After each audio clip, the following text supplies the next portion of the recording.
A Betrayal in Winter by Daniel Abraham, Book 2 of the Long Price Quartet. A son of the ruling family of the city-state of Maki, Ota was sent from his home to be raised away from the political intrigue into which he was born. Years later, he has witnessed and been part of world-changing events, yet he has never returned to his childhood home. Now his father, the reigning Kai, is dying, and Ota's eldest brother, Betrayal, has been assassinated. Ota realizes that he must go home for reasons not even he understands. Tradition dictates that the sons of a dying Kai fall upon each other until only one remains to rule, but something even worse is occurring in Maki. Galt, an expansive empire, has allied with someone in Maki to bring down the ruling house. Ota himself is caught and accused, the long-missing brother with an all-too-obvious motive for murder. Hey guys, it's J Blank, and we're here with J Blank Talks Books. This is book 2, so if you haven't, go back and watch book 1. I should warn you, there may be spoilers for book 1 in this. Well, there will be, actually.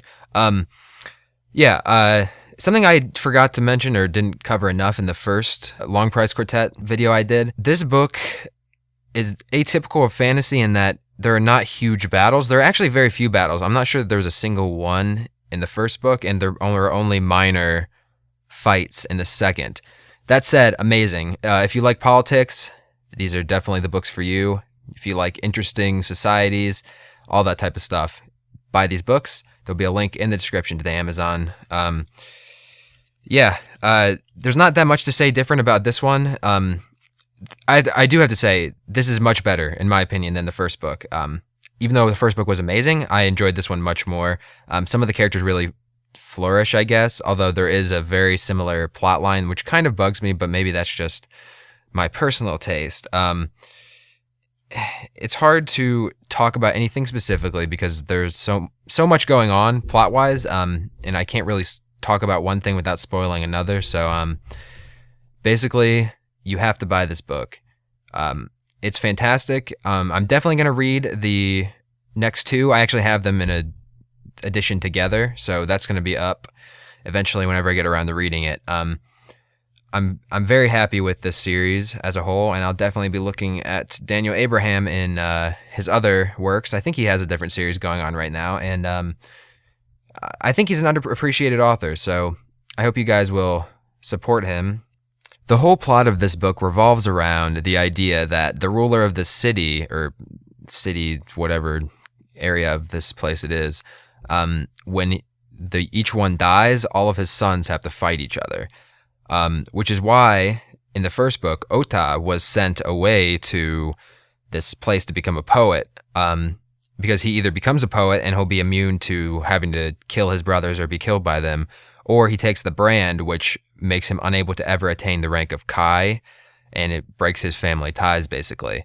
So, but Ota did something that no one had ever done before. He refused the robes of the poet, and he refused the brand, and he walked off. So instead of there only being 3 brothers to kill each other, like they're supposed to be, there is a 4th. And it makes it easy to pin everything on Ota, and it's not really clear during the book if he is the bad guy. So the book opens with the murder of the oldest of the 3 brothers, and from there, that's where the plot goes. So it's very interesting. Lots of political stuff. The main character we're missing is Overseer Amat. I don't remember. I actually finished this a while ago, so my memory's a little hazy, but I don't remember her being in it much. But we get Mati back again. We get Ota. We get some interesting new characters. So you definitely want to pick this book up. Please buy it. Get it from Amazon. It's cheap. Or if you want to be a cool guy, go help out your local bookstore. We all know they're struggling. Keep an eye out for future episodes of this. I'll probably be reading a lot more. I have some more time lately. Maybe not for long, but maybe I'll finish a book or 3 and get some of these cranked out before I'm not going to be able to read much anymore.